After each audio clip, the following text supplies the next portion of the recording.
Bonjour tout le monde et bienvenue dans ce tout nouveau tutoriel de la série Blender pour les nuls. Donc aujourd'hui, nous allons voir les premières étapes pour créer ce garde-corps architectural qui va se situer sur le balcon, juste ici, et également qui va pouvoir venir se connecter à la fin à une des colonnes du projet. Donc, nous allons commencer tout d'abord par, évidemment, je vais cacher ce que j'avais déjà fait et nous allons pouvoir recommencer. Donc, la première chose que moi j'ai fait, là je vais sauter des étapes parce que là ça va être redondant avec les tutoriels, mais je me suis créé des plans de travail. Donc, je vais simplement les allumer. Si on ne se souvient plus comment créer un objet simple, c'est la touche Shift A. Je suis allée dans Mesh, j'ai mis un petit cube. Ensuite, j'ai déplacé mon cube. Je l'ai scalé pour avoir une dimension convenable pour mon plan de travail. Ici, j'y suis allée en plusieurs plans. Okay. Par exemple, j'ai commencé avec le plan du milieu. Ensuite, j'en ai ajouté d'autres pour venir faire le tour complet. Également, les plans, comment j'ai fait pour choisir leur positionnement? Eh bien, il faut se rappeler que nous allons venir dessiner sur ce plan. Donc, moi, je les ai positionnés exactement à l'endroit où je vais vouloir venir faire mon design. Donc, c'est comme ça que je suis venue choisir le positionnement. Il n'est pas nécessairement exact. Je voulais qu'il dépasse un peu du balcon. Je voulais que ça s'enligne avec la toiture. Donc, c'est comme ça que moi, j'ai choisi ce positionnement pour les plans. Maintenant, si on passe aux courbes. Donc, tout d'abord, avec la touche Shift-A, on va venir ajouter, cette fois-ci, ça ne sera pas dans les mèches, ça va être dans les curves. Et on va venir sélectionner Path. En cliquant, notre path s'est inséré au point ici. On va donc le déplacer avec la touche G, okay, selon l'axe Y.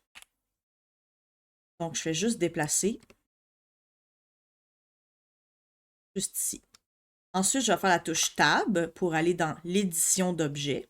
Je vais faire la touche R pour faire une rotation. Je vais faire la rotation dans le sens des Y. Je vais maintenant écrire 90 pour une rotation de 90 degrés, mais je vais faire Enter. Ensuite, je veux venir déplacer mon objet. Là, l'objet est constitué de plusieurs petits points qui viennent dicter l'allure de la courbe. OK? Là, moi ici, c'est exactement pour ça que j'ai mis mon plan. C'est très artistique en ce moment. Là, on ne va rien calculer, malgré que ce serait possible de déplacer les points d'une façon précise et après ça, de calculer le déplacement de chaque point. Mais ici, c'est dans un but artistique, donc c'est de faire quelque chose de très organique. Donc, pas besoin de venir calculer. Tout d'abord, on va utiliser les snaps, comme on a déjà vu. Moi, je vais aller par face pour pouvoir venir déposer mes points et ma curve au final sur les faces. Donc, je vais choisir ça ici.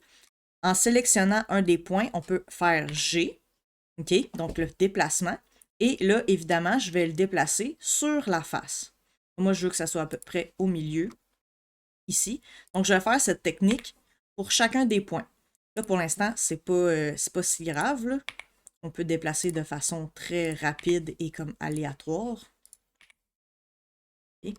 Juste pour venir déposer les points sur la surface comme ceci. Ensuite, pour créer les formes désirées, G, et je vais me déplacer sur ma surface. Je vais y aller d'un côté ou de l'autre, dépendamment du design que nous désirons. Toujours la même étape. On sélectionne, la touche G pour déplacer. Une fois qu'on est rendu en haut, ici, pas besoin de créer une nouvelle curve.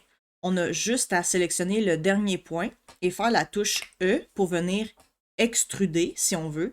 Mais en faisant extruder sur le point d'une curve, on vient simplement ajouter un nouveau point à cette même curve. Donc, je clique. Même chose, je refais la touche E, je peux venir repositionner un autre point. E, je pourrais venir... Donc, vous comprenez? OK. Et là, ici, si on... Là, on peut vraiment venir jouer avec chacun des points, toujours en faisant G, et venir ajuster la courbe si on n'est pas vraiment satisfait du résultat. Là, je ne vais pas prendre vraiment beaucoup de temps pour faire une curve super belle. C'est juste pour démontrer, mais voilà. Donc après ça, là, je m'étais partie avec juste un plan pour vraiment mieux voir mon centre, si on veut. Et là, je vais venir réouvrir les autres plans. Donc là, je vais pouvoir continuer à extruder et venir placer des points et d'autres points. Et même chose, je continue. Et ici, il n'y a pas de panique à avoir. Lorsqu'on va venir placer, disons, notre dernier point, même que je pourrais le déplacer vraiment plus près ici, OK? Lorsque je vais venir faire la touche extruder et que je vais tomber sur mon autre plan, ben, il va comprendre qu'on est rendu sur l'autre plan et il va venir placer le point exactement sur ce plan et on peut maintenant continuer notre design. OK? Là, j'ai fait super rapidement, mais on prendrait notre temps pour venir bien positionner chacun des points. Après ça, il n'y a pas de problème. Ou même, là, je l'ai fait vite, mais en le faisant, mettre les points vraiment mieux placés au bon endroit, par exemple. OK? Donc ça, c'est les premières étapes. Là, si on n'aime pas, ben, on aimerait avoir une courbe plus prononcée, bien évidemment, bien disperser les points de façon plus prononcée, etc. Donc, ceci est la première étape. On fait la courbe désirée. Ensuite, on peut faire la touche Tab pour sortir du mode d'édition de la courbe. Okay. Si on n'est pas satisfait, une fois de plus, on peut refaire Tab et revenir éditer les points. Maintenant, en ayant sélectionné la courbe et en étant dans le mode objet, dans le petit ruban juste ici, on peut aller sur la petite courbe en vert qui s'appelle Data. Clique. Maintenant, on a plusieurs options, mais nous, ce qui va nous intéresser, c'est de venir ici, Bevel, Round. Là, moi, dans ce cas-ci, je veux que ça soit un rond. On va cocher le Fill Cap juste ici. Ça va venir fermer les bouts, en fait, le bout de notre courbe. Et ensuite, on va choisir la dimension. OK? Je me souviens plus ce que j'avais choisi, mais par exemple, 0.2. 0.2 mètres. Donc, voilà, ça se crée automatiquement. Nous avons 0.2 mètres. Bon, si je peux, je vais cacher, par exemple, un élément pour voir. Et voilà. Et ensuite, même si nous avons appliqué la fonction qui est ici, ben, on peut tout de même faire la touche Tab et venir toujours éditer notre modèle si nous ne sommes pas satisfaits. Parfait. Ensuite, je vais également, je crois, cacher ce plan. Moi, je désirais, comme dans l'autre preview d'avant, venir faire un entrelacement. Okay? Donc, en sélectionnant le même objet, je fais Shift-D au clavier pour venir dupliquer mon objet.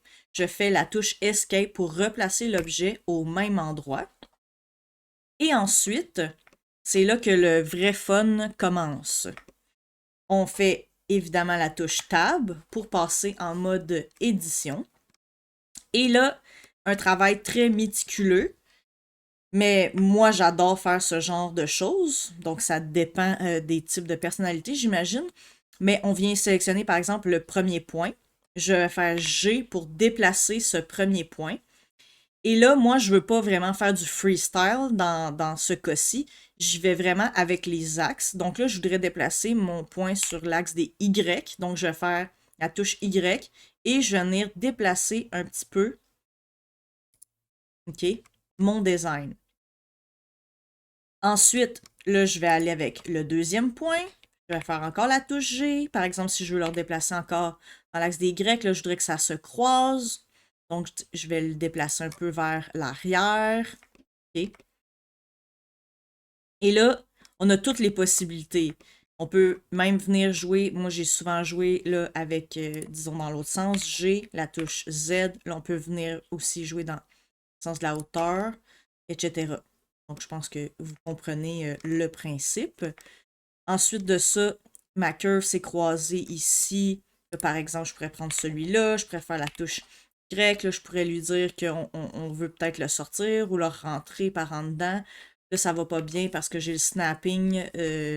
On pourrait désélectionner le snapping en faisant la touche Shift Tab pour désactiver. OK? Et également, la bonne technique serait de venir aussi cacher les autres objets alentours. Donc, je vais resélectionner. Et moi, ce que j'avais fait dans l'autre modèle, j'avais mis une dimension différente ici, juste pour venir faire un petit style différent. Donc, je pense que j'avais mis peut-être 0.1. Donc, venir faire celle qui entrecroise peut-être un petit peu plus fin, délicat. Bref, ça, c'est au choix du chef, comme on dit. Donc, Tab, G, je vais sélectionner, je pense dans l'axe ici. Là, on pourrait venir retasser, etc. Donc, je ne referai pas le design pour vous endormir durant le tutoriel parce que je pense que c'est assez clair, là. À n'importe quel endroit on vient sélectionner, on tasse dans l'axe désiré par exemple. Encore une fois, G, Z, etc. Donc, et là, on vient placer exactement comme nous désirons. OK. Tab pour ressortir. Ensuite, l'autre chose que je voulais montrer. Évidemment, moi, je désire faire une suite de l'autre côté. Et donc, on peut sélectionner un objet. Là, on est en mode Object Mode, juste ici. On fait le clic droit de la souris et on peut venir évidemment faire un miroir. Juste ici. Donc, là, c'est soit local, global. OK. Donc, comme ceci. Là, l'espacement qu'il y a entre les deux est trop. Mais évidemment, on peut venir repositionner notre objet. Et en fait, ce qui aurait été mieux, là, je l'ai fait après, venir sélectionner le miroir. Mais ce que j'avais fait dans mon autre, disons que on va venir cacher les objets. Et là, je vais revenir dans l'ancien modèle. Je vais juste simplement réallumer. Ce que j'avais fait avant, moi, de repartir et de vraiment faire le design au complet, puisque je savais que l'autre côté était différent, ben, ma première courbe que j'ai fait au centre, c'est cette courbe-là que je suis venu faire un miroir. Donc ensuite, j'ai pas besoin de venir tout réajuster. Je peux juste repartir de la même courbe de début et là, venir faire mon design de l'autre côté. Ce qui serait une meilleure façon, là. Donc, c'est tout pour ce petit tutoriel. Merci beaucoup et bonne journée.